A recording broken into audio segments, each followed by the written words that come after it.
पिछले वीडियो में हम लोग देख रहे थे Argand plane representation and polar representation. Argand plane में तो बहुत ही सिंपल था।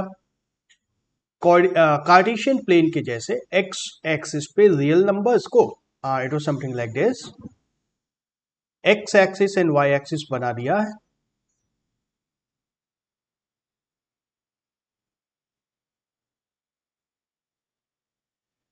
एंड कार्टेशियन प्लेन के जैसे एक्स एक्सिस पे रियल नंबर्स को डिनोट कर देना था एंड वाई एक्सिस पे इमेजिनरी नंबर्स को डिनोट कर देना था। जैसे 5 + 2 आएटा होगा तो यह पॉइंट हो जाएगा,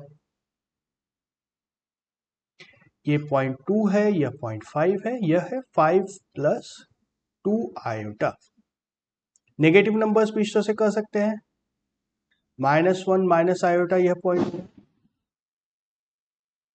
है ना, यह पॉइंट भी -1 है, यह पॉइंट भी -1 है, -1 minus iota and so on. यह तो बहुत सिंपल था।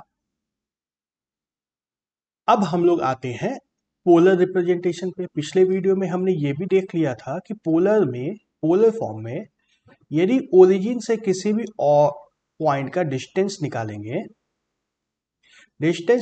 ये अगर a + आयोटा b है तो डिस्टेंस क्या होगा, r = √a² + b² that is equal to modulus of z, है ना। किसी भी पॉइंट का डिस्टेंस जो है वो कॉम्प्लेक्स नंबर का अगर मॉड्यूलस निकाल देंगे तो वो ओरिजिन से उसका डिस्टेंस आ जाएगा पॉइंट का। एंड देन एक एंगल भी मेजर करनी होती है। तब हम लोग आते हैं, इसको आर्गन प्लेन को छोड़ देते हैं, पोलर फॉर्म पे आते हैं। यस तो सबसे पहले तो डिस्टेंस निकाल लेना है। डिस्टेंस निकल जाएगा कैसे, ओरिजिन एंड उस पॉइंट के बीच का डिस्टेंस क्या होगा, मॉड्यूलस ऑफ आर। तो मॉड्यूलस ऑफ जेड जैसे ही आर होगा, एक सर्कल हम लोग का बन जाएगा। आर रेडियस का एक सर्कल बना सकते हैं। जितने भी कॉम्प्लेक्स नंबर्स का मॉड्यूलस आर होगा वो सारे के सारे कॉम्प्लेक्स नंबर इसी सर्कल के ऊपर लाई करेंगे ना। जितने भी कॉम्प्लेक्स नंबर का मॉड्यूलस ऑफ जेड = आर होगा वो सारे के सारे इस सर्कल पे लाई करेंगे। तो इस सर्कल पे बहुत सारे पॉइंट्स हैं। किस पॉइंट की हम लोग बात कर रहे हैं, तो उस पॉइंट की बात अब हम लोग एंगल थीटा से कर देते हैं। मतलब एंगल थीटा, ये एंगल मेजर कर लिया, एक्स एक्सिस एंड उस पॉइंट के बीच में एंगल मेजर कर लिया, ये एंगल थीटा है। डायरेक्शन देखो, थीटा में डायरेक्शन दिया है, एंगल इधर से मेजर करना है ना। जो एक ऑप्शन यह भी हो सकता है कि हम लोग ओरिजिन एंगल को इधर से मेजर कर दें, ऐसा भी मेजर कर सकते हैं ना, ऐसे भी मेजर कर सकते हैं, बट यह काम नहीं करना है। क्यों? क्योंकि एंगल थीटा अगर एक्स एक्सिस से जैसे ही हम बोलते हैं तो इसके दो पॉइंट्स आ जाते हैं, एक ऊपर की तरफ, एक नीचे की तरफ, है ना। जैसे ही एक्स एक्सिस से एंगल थीटा बोलते हैं तो ये पॉइंट भी एंगल थीटा पे है। तो हम लोग किस पॉइंट की बात कर रहे हैं, क्या दोनों पॉइंट सेम होंगे? यह पॉइंट एंड ये पॉइंट क्या सेम होगा? नहीं होगा। अगर यह पॉइंट a + आयोटा b है तो ये पॉइंट क्या होगा, a - आयोटा b होगा। दोनों अलग अलग पॉइंट है। तो किस पॉइंट की बात कर रहे हैं हम लोग, इस पॉइंट P की बात कर रहे हैं, इसलिए एंगल का डायरेक्शन देना बहुत ही जरूरी है। तो एंगल हम लोग इसी डायरेक्शन में, एंटी क्लॉकवाइज डायरेक्शन में मेजर करते हैं। एंटी क्लॉकवाइज डायरेक्शन में एंगल मेजर करना है। तो एंगल कितना हो सकता है, एक फुल सर्कल यहां से लेकर के यहां तक आए, जो भी एंगल होगा इसके बीच में ही होगा। तो 0 < थीटा < 2π, एक तरफ इंक्लूड करना होगा, है ना। दोनों को छोड़ नहीं सकते, एक तरफ इंक्लूड करना होगा। लेट्स से 0 को इंक्लूड कर दिया। तो क्या क्या चाहिए हमें पोलर रिप्रेजेंटेशन के लिए? सबसे पहले तो मॉड्यूलस ऑफ जेड चाहिए, मॉड्यूलस ऑफ कॉम्प्लेक्स नंबर चाहिए एंड एक एंगल चाहिए। एंगल कितना होना चाहिए, 0 से 2π के बीच में होना चाहिए। क्योंकि हम लोग अभी देखे थे ट्रिग्नोमेट्री में एंगल कुछ भी हो सकता है, ट्रिग्नोमेट्री में एंगल कुछ भी हो सकता है। यहाँ पे वो नहीं करना है हम लोग को, ऐसा नहीं चलेगा। एंगल कुछ भी नहीं लेना है, एंगल 0 से 2π के बीच में ही रहना चाहिए, उससे ज्यादा नहीं ले। ओके ओके, तो अब एंगल मिल गया और ये मॉड्यूलस मिल गया आर। तो हमारा पॉइंट क्या हुआ, r, थीटा। पॉइंट जेड जो है इसको आर कॉमा थीटा के रूप में भी हम लोग रिप्रेजेंट कर सकते हैं। अब इससे अगर हम लोग को imaginary part of Z and real part of z निकालना है, रियल पार्ट ऑफ जेड कैसे निकाल सकते हैं? R cos theta, very simple. And imaginary part of z क्या होगा? R sine theta.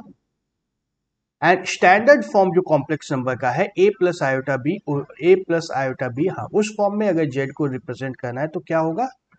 Are times cos theta plus iota times sine theta. R r r छूट रहा है यहाँ पे, आर यहाँ पर भी आएगा। Iota times r sine theta, ठीक है। यस, इतना ही सिंपल है, इससे ज्यादा मुश्किल नहीं है। R cos theta plus iota times r sine theta. तो अगर हमें ये नंबर दिया है z is equal to a plus iota b, अगर ऐसे एक नंबर दिया है हमें नंबर दिया है z is equal to a plus iota b, तो कैसे निकालेंगे इसका पोलर फॉर्म में कैसे कन्वर्ट करेंगे? r is equal to modulus of z, बहुत सिंपल है, जो कितना हो जाएगा? A square iota b, sorry a square plus b square का स्क्वायर रूट, ये तो हमें मिल गया r। अब थीटा चाहिए, थीटा कैसे निकाल सकते हैं? थीटा कैसे निकाल सकते हैं?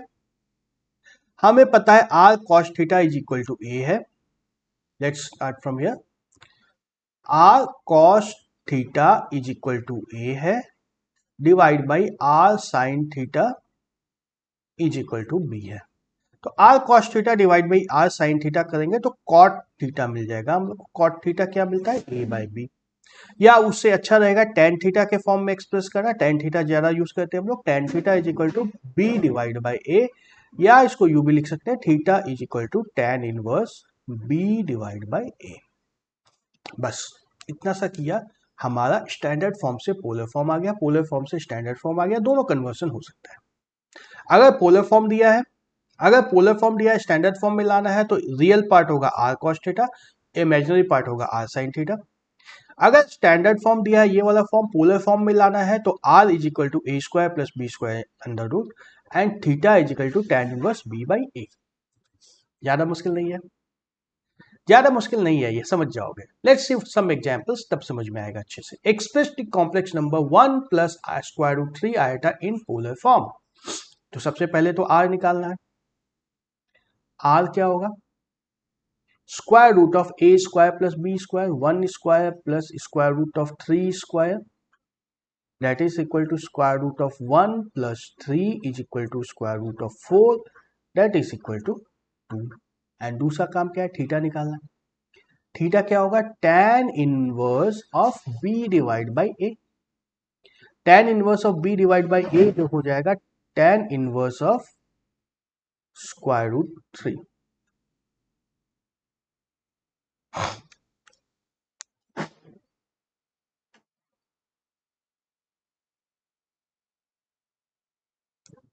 दैट इज इक्वल टू क्या होगा? पाई बाई 3, पाई बाई 3, ठीक है। अब यहां से वापस कन्वर्ट करके चेक कर सकते हो, अगर 2 cos पाई बाई 3 करेंगे तो क्या होगा? 2 cos पाई बाई 3 करेंगे तो क्या होगा? 2 into 1 by 2 is equal to 1, ये आ गया रियल पार्ट 1। इमेजिनरी पार्ट कैसे निकल जाएगा? 2 साइन पाई बाई 3, जो कितना हो जाएगा? 2 into square root 3 divide by 2, that is equal to square root 3। तो हमें ऐसे ही मिल सकता है। सेकेंड क्वेश्चन को देखो, इसको मैं डिलीट करता हूं। Second question, convert the complex number minus 16 divided by iota 1 plus iota square root 3, minus 16 divided by 1 plus iota square root 3। इसको कन्वर्ट करने के लिए पहले तो a प्लस आयोटा b के फॉर्म में करना होगा, उसके लिए हमें इसके कंजुगेट से मल्टीप्लाई करना होगा। 1 minus iota square root 3 divide by 1 minus iota square root 3। देखो दो चीजें अब मिक्स हो गई। पहले इसको स्टैंडर्ड फॉर्म में लाना है, स्टैंडर्ड फॉर्म में लाने के बाद फिर इसको कन्वर्ट करना है। तो क्या होगा, न्यूमरेटर में -16 प्लस 16 स्क्वायर रूट 3 आयोटा आ गया न्यूमरेटर। डिनोमिनेटर में क्या होगा, a square plus b square 1 plus 3 is equal to 4। 4 से कैंसिल करा देंगे ऊपर नीचे, तो क्या होगा, -4 प्लस 4 स्क्वायर रूट 3 आयोटा। अब सबसे पहले मॉड्यूलस ऑफ जेड निकालना होगा। This is equal to r, यह किसके बराबर है, 4 4 जा 16 plus 16 into 3 48 square root of 64 that is equal to 8। ठीक है, एंड फिर theta, theta is equal to tan inverse of b divide by a, जो कितना हो जाएगा, b है हम लोग का 4 स्क्वायर रूट 3, a हम लोग का है -4,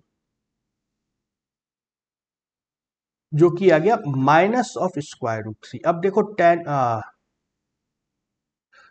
let's write tan theta first, ये tan थीटा आया हम लोग का, tan थीटा हम लोग का आ गया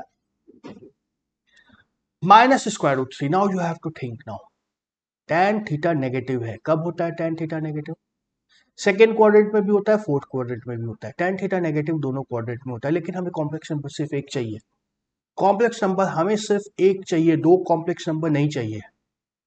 तो अच्छा पहले निकाल दो tan थीटा की वैल्यूज क्या आएंगे, थीटा इज इक्वल टू या तो होगा पाई माइनस पाई बाई 3, या होगा दूसरा value 2 pi minus pi by 3, जो कि होगा 2 पाई बाई 3, या दूसरा वैल्यू हो जाएगा 5 पाई बाई 3। दो ऑप्शंस हैं, बट इन दोनों में से हमें वो ऑप्शन चूज करना है जो हमें यह कॉम्प्लेक्स नंबर दे। तो हमें क्या चाहिए, कॉस थीटा नेगेटिव चाहिए, साइन थीटा पॉजिटिव चाहिए। कॉस थीटा नेगेटिव चाहिए, साइन थीटा पॉजिटिव चाहिए। ये कब होगा, सेकेंड क्वाड्रेंट में। सेकेंड क्वाड्रेंट में कॉस थीटा नेगेटिव होता है, साइन थीटा पॉजिटिव होता है, तो हम लोग सेकेंड क्वाड्रेंट वाला वैल्यू लेंगे 2 पाई बाई 3। ये 5 पाई बाई 3 से हमारा काम नहीं होगा। ठीक है, theta is equal to 2 pi by 3, यहां से हमें चेक करना होगा। सिर्फ ट्रिग्नोमेट्री से काम नहीं चलेगा, उसके बाद भी थोड़ा सा कॉन्सेप्ट लगता है। Okay, let's come to the exercise now. कुछ और एग्जांपल्स देखेंगे एक्सरसाइज में। Find the modulus and arguments of each of the complex numbers in exercises 1 to 2। दो नंबर्स हैं जिसमें मॉड्यूलस निकालना है एंड आर्गुमेंट निकालना है। Modulus and argument means Z and theta दोनों निकालना है। तो क्वेश्चन नंबर 1 की अगर बात करेंगे तो मॉड्यूलस ऑफ जेड क्या होगा, this is equal to square root of 1 plus 3 that is equal to 2। And tan theta की अगर बात करेंगे, tan theta is equal to b by a, यानी कि माइनस स्क्वायर रूट 3 फिर से आ गया। tan theta minus square root 3 आएगा तो थीटा की दो वैल्यूज आएंगी, एक सेकेंड क्वाड्रेंट में, एक फोर्थ क्वाड्रेंट में। हमें कौन सी वैल्यू लेनी है, हमें कौन सी वैल्यू लेनी है, दोनों नेगेटिव चाहिए। ओ, माइनस स्क्वायर रूट 3 कहां से है, प्लस से होगा ना, plus plus square root 3, plus square root 3 होगा तो theta can be in the first quadrant, it can be in the third quadrant, दोनों में हो सकता है। इस पर कौन सी वैल्यू लेनी है, साइन थीटा भी नेगेटिव चाहिए, कॉस थीटा भी नेगेटिव चाहिए, दोनों नेगेटिव चाहिए, यानी कि थर्ड क्वाड्रेंट की वैल्यू लेनी है। Theta is equal to pi plus pi by 3 that is equal to 4 pi by 3। And second question की बात करें अगर तो फिर से मॉड्यूलस ऑफ जेड कितना हो जाएगा, सेम 2 आ जाएगा। एंड tan थीटा इस बार कितना आएगा, -1 बाई स्क्वायर रूट 3। और इस पर किस क्वाड्रेंट की वैल्यू लेनी है, किस क्वाड्रेंट की वैल्यू लेनी है, हमें cos थीटा नेगेटिव चाहिए, sin थीटा पॉजिटिव चाहिए, तो सेकेंड क्वाड्रेंट चाहिए। cos थीटा नेगेटिव चाहिए, sin थीटा पॉजिटिव चाहिए, मतलब सेकेंड क्वाड्रेंट चाहिए। सेकेंड क्वाड्रेंट में ये कौन सी वैल्यू आएगी, theta is equal to pi minus pi by 6 that is equal to 5 pi by 6। Okay okay, see the question number 3 4 5। अब देखो बहुत इंटरेस्टिंग है। 1 minus iota, -1 plus iota, -1 minus iota, सारे ऑप्शंस दिए हुए हैं यहाँ पे। अब सारे ऑप्शंस दिए हुए हैं। हर केस में आर की वैल्यू तो स्क्वायर रूट 2 आएगी। क्वेश्चन 3, 4, 5 को देखना, आर की वैल्यू स्क्वायर रूट 2 आएगी तीनों केस में, आर की वैल्यू स्क्वायर रूट 2 आएगी, लेकिन क्वाड्रेंट हमें सभी में बदलता जाएगा, सभी में बदलता जाएगा। क्वेश्चन नंबर 3 किस क्वाड्रेंट में होगा, किस क्वाड्रेंट में होगा, साइन थीटा पॉजिटिव है, कॉस थीटा नेगेटिव है, मतलब कॉस थीटा नेगेटिव है, साइन थीटा पॉजिटिव है, सेकेंड क्वाड्रेंट। सेकेंड क्वाड्रेंट का मतलब क्या होगा, थीटा की वैल्यू, सेकेंड क्वाड्रेंट मतलब थीटा की वैल्यू tan थीटा 45 आएगा, पाई/4 आएगा ना, सब में -1 या +1 आएगा, तो थीटा की वैल्यू पाई/4 आएगी, बट सेकेंड क्वाड्रेंट पे लेना है, सेकेंड क्वाड्रेंट पे लेना है मतलब 3 पाई/4। फोर्थ क्वेश्चन की बात करेंगे तो यहाँ पे कॉस नेगेटिव है, ओह सॉरी,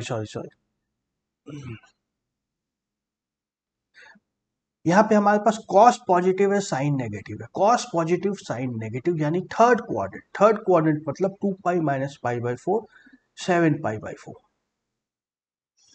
फोर्थ में क्या है, कॉस नेगेटिव साइन पॉजिटिव, यह सेकेंड क्वाड्रेंट है, ये सेकेंड नहीं है, ये फोर्थ है, ये सेकेंड क्वाड्रेंट है, मतलब थीटा इज इक्वल टू 3 पाई/4। एंड क्वेश्चन 5 की जब बात करेंगे तो ये थर्ड क्वाड्रेंट है, दोनों नेगेटिव है, थर्ड क्वाड्रेंट है, यानी कि थीटा इज इक्वल टू 5 पाई/4। ठीक है। क्वेश्चन नंबर 6, आर की वैल्यू तो 3 हो जाएगी, थीटा की वैल्यू क्या होगी, थीटा की वैल्यू क्या होगी, cos theta is equal to 1, sine theta is equal to 0, यानी कि थीटा की वैल्यू 0। एंड पांचवें क्वेश्चन में क्या होगा, सातवें क्वेश्चन में, सेवेंथ क्वेश्चन, आर की वैल्यू तो फिर से 2 हो जाएगी, एंड थीटा की वैल्यू क्या होगी, 1/√3 tan इनवर्स, tan इनवर्स 1/√3, यानी कि थीटा इज इक्वल टू पाई/6। फर्स्ट क्वाड्रेंट, दोनों पॉजिटिव है ना, दोनों पॉजिटिव है, यानी कि फर्स्ट क्वाड्रेंट। ओके, इस वीडियो को यहीं पे स्टॉप करते हैं, क्वाड्रेटिक इक्वेशंस को नेक्स्ट वीडियो में देखेंगे।